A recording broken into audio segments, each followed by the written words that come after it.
Assalomu alaykum aziz obunachilar, aziz bizni kuzatuvchilar. Mana bugun yana O'rtaxonobod mahalla fuqarolar yig'inida bir oilamizdan xabar olgani keldik.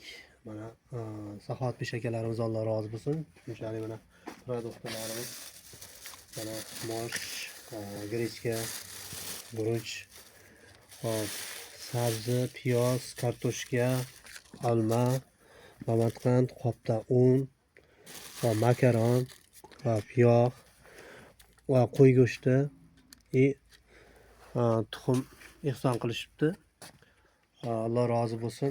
Topgan tukanlarga Xudo baraka bersin. Birodarlar, mana shunaqangi xayrli saxovat ishlarida birga bo'lib, bir tamirjon bo'laylik.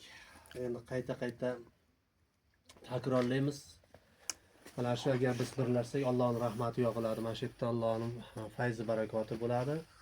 Albatta sizdan bizdan barchamizdan Allohning o'zi rozi bo'lsin. Ikki dunyolariga hujjat bo'lsin qilgan ihsonlarni Allohim o'zlariga qabul qilsin. Amin.